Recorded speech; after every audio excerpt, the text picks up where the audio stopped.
lu. Wanna tell my friend about you, tapi gak ada yang bantu. Teman-temanku pada kabur semua, meninggalkan aku.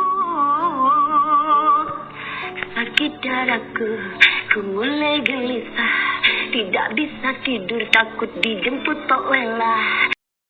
Udah guys, kalian gak usah fitnah-fitnah kesana sini. SM ini yang les biola kemarin itu SM-nya dua-dua. Nah yang satu itu yang cerai, yang satu lagi memang udah punya anak. Nah yang punya anak ini udah banyak yang tahu, memang circle ke circle. Nah si SM ini yang punya anak check in sama Buci di Semarang. Resepsionis hotelnya rekan gue pas gue jadi juri pemilihan model di Pekalongan. Udah nyampe lah ke gue begitu. Jadi kalau resepsionis hotel ini kan tahu kan bentukannya begini. Jadi kalian gak usah fitnah kesana kesini nih. SM-nya dua-dua. Belum lagi ada namanya Selin, Jessica, Intan tuh sama semua. Cuman ada yang udah tobat, ada yang memang kan kita namanya manusia kan pasti endingnya ketika kita sudah bertambah umur kita ingin kembali kepada kebaikan. Ya kalau Raja Bangsa Satria Mulia Pataudi ini sebenarnya bukan bongkar aib secara detail juga kan, nggak sebutin namanya langsung. Cuman setidaknya ini pelajaran buat masyarakat Indonesia yang di kampung-kampung mungkin yang tabu-tabu, anak cucunya pingin ke Jakarta, pingin ke Amerika, pingin ke Eropa. Jangan segala hal itu dijadikan tabu dan emosi. Justru itu adalah pengetahuan untuk mendidik anak cucu kita nanti. Kalau kamu mau kemana kerjanya, kamu mau ke sini, oh di sini tuh hati-hati ya, ada ini anak, ini cucu begitu. Jadi semuanya itu jangan dipikirkan pakai emosi, jangan. Yo guys, balik lagi bersama saya tentunya Uki Kevin. Yang kita bahas lagi yang lagi viral, yaitu tentang Nikita Mirzani bersama Dewi Persik nih guys ya. Dan ini waduh, ada berita yang sangat-sangat menjijikan. Nanti kalian bisa lihat ya di video yang bakal saya putar ya. Nah kita lihat bareng-bareng. Tapi guys sebelumnya bantu subscribe Uki Kevin supaya kalian gak ketinggalan update terbaru yang lagi viral sekarang ya guys ya. Nah kita lihat beritanya total sampai selesai, baru kita reaction bareng-bareng guys. Malam kesini, malam kesini ku terasa sedih karena dijemput paksa. Jemput paksa siapa? Sama Pak Lela. Pak Lela. Wanna tell my friend about you, gak ada yang bantu. Teman-teman kabur, aku sendiri meratapi nasib. Waduh. Aku gak bisa tidur, takut dijemput tiba-tiba tengah malam. Waduh. Aku nggak bisa, habis ibu saya. Nah ini ada nih ya, kok si paling dangdut yang katanya Nikita Mirzani cuma dibayar kecil kalau nyanyi.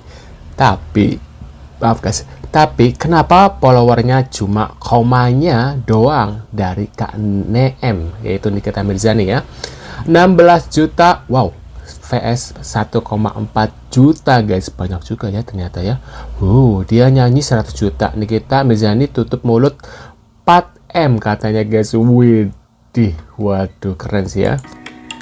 Kita 16,2 juta guys. Tuh, kalau di Persis 1,4 ya. Widih. Nah ini ada ya, NM parodiin DP katanya guys. Waduh. Mongkils ini terasa sepi, mau sendiri. I need you here with me. Aku pilih madu manis kayak kamu. Hiraulah. Waduh berapa? Waduh. Kaget guys, supir gue kaget, jangan ya. Terus siapa ini apa juga? lagi nih? Yang namanya pedangdut itu si ganti si B katanya, siapa tuh ya? Nunggu DP ngaku lah sama dengan mustahil. Gitu. Ini siapa ya? Gue nggak pernah tahu lokasinya di mana, kan udah gue bilang waktu syuting film itu nggak pernah gue ikut gitu. Siapa Mungkin kalau gue orangnya? telepon si kru film yang namanya B itu, ya karena namanya si pedangdut itu diganti jadi namanya si B gitu, biar gue nggak curiga gitu sama mantan gue. Lu cari sono dari TV A sampai TV Nih dia Persik nyindir ke Nikita Mirzani, dia lupa sama jejak Nikitanya seperti apa dulu katanya. Z. Ada nggak Dewi Persik ganjen-ganjen sama laki-laki? Waduh, Nggak ada. ganjen. Nggak kayak Jengger. Jengger. Jauh. Jengger tuh. Yang penting kan ada Pak Nih halus sejak dulu ya Mbak DP-nya katanya gitu guys. Johnson kan aku berani pemirsa. Kalau nggak ada Asik. Pak Johnson aku nggak berani. Pasangan Dewi Persik dengan Johnson. Ko Johnson tersayang. Iya, saya tidak ada hubungan apa-apa dengan Dewi Persik. Waduh. Tidak ada hubungan apa-apa. Jadi tolong, benar-benar saya sangat terganggu sekali. Waduh. Nah ini Dewi Persik suruh Ricky makan makanannya sudah diludahi. Ih, corak banget ini guys. Tuh kan. Corak banget ya. Dari Kiai dulu saya. Ini. Ih. Mana cinta? Ayo dong Riki. Jorok guys. Kamar paling Japon.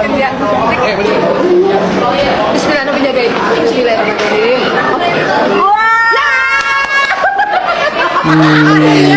Kok mau ya? Kok mau ya? Dewi Persik suruh Ricky makan. Ih. Minta gue. Aku bingung deh kalau dibilang pansos Mbak ini nggak mau. Tapi membicarakan tahun 2008 yang dimana aku merasa tidak pernah punya komitmen sama ini cowok. Terus Kenapa lagi Mbak nih? ngomong Batavia. Batavia itu kebetulan memang tempatnya kami syuting.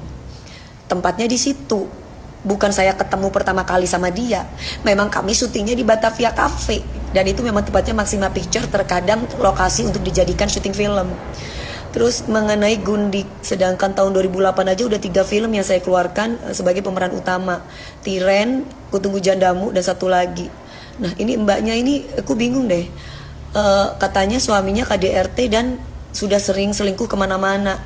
Mbak ini sebenarnya marah sama saya apa marah sama perempuan-perempuan yang lainnya lagi nih? Kok tiba-tiba saya jadi tumbalnya sih? Saya jadi bingung. Waduh. Yang mau ini mau itu, saya jadi bingung deh mbak. Mbak kan dari dulu juga suka marah-marah terus kan? Jadi inget aku deh. Papa you cheating sama cabe-cabe dangdut, wanna tell my friend about you. Waduh. Emang gitu. Jadi kayak rumah tangga jadi rusak. Jadinya kayak aku kayak nggak bisa enjoy childhood. Sekarang dari pihak gue gimana rasanya? Terus gimana catch dia? Ya gue lah. Jadi waktu syuting itu, syuting film horor itu, ya, itu biasanya kalau syuting segala macam itu gue ngantar. Tapi waktu pas syuting horor itu, kok udah mulai aneh, gitu. Terus udah gitu dia udah mulai ngomongin si pedangdut ini. Gitu. Jadi kita lagi nidurin anak, ya. Anak-anak tuh masih kecil-kecil banget, masih bocah-bocah.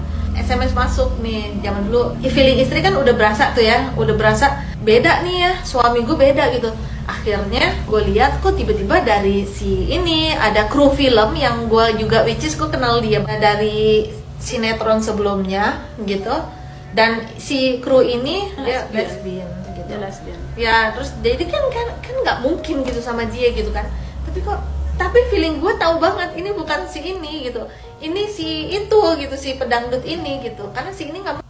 Waduh. Makanya hati-hati loh, jangan nyentil-nyentil senggol-senggol Dewi Persik. Saya memang nggak punya jalur dalam, tapi saya punya jalur langit ya. Hati-hati, kena juga kan akhirnya kamu kan. Hati-hati makanya, ya hati-hati. Aku nggak bilang aku baik loh, aku nggak bilang aku orang baik. Takutnya Allah itu nggak suka kalau kamu macem-macemin aku, akhirnya kena ke kamu. Waduh. Kalian sadar nggak sih? Setuju banget dengan Mbak ini. Kenapa yang buzzer bahas garam dan madu versi Mami DP, atau jangan-jangan buzzer pada mengalihkan kasus pencucian uang yang di mana DP ikut mengawal kasus tersebut guys, yaitu tentang itu ya. Kalau lagu garam dan madu yang dibawakan oleh Mami DP Salah itu Sofia. terngiang-ngiang dan membekas sekali di kepala kita guys. Sudah banyak kok artis yang mengcover lagu garam dan madu, contohnya Mama Ute. Mama Ute menyanyikan lagu tersebut dengan khasnya diva, suaranya seperti apa, kelasnya seperti apa, dan Mami DP juga membawakan lagu ini sesuai dengan warna suara Mami DP, yaitu sebagai seorang penyanyi dangdut. Masalahnya di mana? Kalian mempermasalahkan apa? Suara bagus begitu masih aja ada celah. Bahasin bahasa Inggris orang lagi nyanyi, tujuannya itu dengar suaranya, bukan spelling, bukan pronunciation. We are not in the middle of speaking class. Ini lagi nyanyi, bukan lagi kelas speaking bahasa Inggris, ngerti nggak sih? Jadi nggak usah ngajarin bahasa Inggris gitu. Malah ada satu akun yang khusus membahas ngajarin Mami DP bahasa Inggris. Kalau dalam penggunaan kalimat in the middle of speaking, tentu saja itu akan bermanfaat. Tapi kalau lagi nyanyi, kamu ngucapin pelan-pelan itu nggak bisa sementara. Sudahlah, nggak usah digoreng-goreng, digiring-giring. Kawal kasus dugaan tindak pidana pencucian uang dan juga pemerasan. Semoga kasus ini cepat selesai, semoga bisa diusut tuntas. Kita tetap percaya para bapak-bapak polisi kita bekerja tegak lurus, adil bagi semuanya. Jangan tergiring opini, jangan pengalihan isu, kawal terus. Jangan mencoba membungkam Mami DP karena Mami DP akan terus mengawal kasus ini. Waduh. Di situ mengenai makanan sup yang saya ludahi dengan Mas Riki Perdana. Jadi ini perlu diluruskan supaya tidak digoreng-goreng juga. Saya sama Mas Riki Perdana itu udah kayak bestie banget. Kami tuh udah bestie banget. Kita bicara zaman dulu ya. Jadi sebelum adanya sop yang saya ludahin itu, Mas Riki Perdana itu kalau saya makan coklat atau makan apa, beliaunya itu juga sering ngisengin saya. Jadi sering ngeludahin makanan-makanan saya. Jadi kami tuh bales-balesan. Yang memang kebetulan balesan saya ke dia itu yang dipotong, yang ditaruh di salah satu akun yang suka menjatuhkan Dewi Persik. Gitu. Jadi kalau misalkan kalian bilang ya itu kan nggak boleh, saya tidak akan melakukan hal-hal negatif apapun kalau nggak diduluin. Ya kalau kamu nggak mau dipukul jangan pukul orang. Kalau kamu pingin dihargai orang ya kamu harus bisa menghargai orang. Itu aja sih prinsip hidup saya. Gitu. Tuh, menurut pendapat kalian gimana nih? Kalian lebih milik pihak siapa nih? Dewi Persika atau Nikita Mirzani? Nah tadi nggak tahu nih dua orang tadi siapa ya? Aku nggak tahu nih. Kasusnya belum aku ini banget ya, dalami banget yang dua orang itu tuh. Nah menurut kalian gimana nih? Tulis di kolom komentar. Terima kasih sudah hadir dan jangan lupa bantu subscribe Uki Kevin dan sampai jumpa di video selanjutnya. See you guys.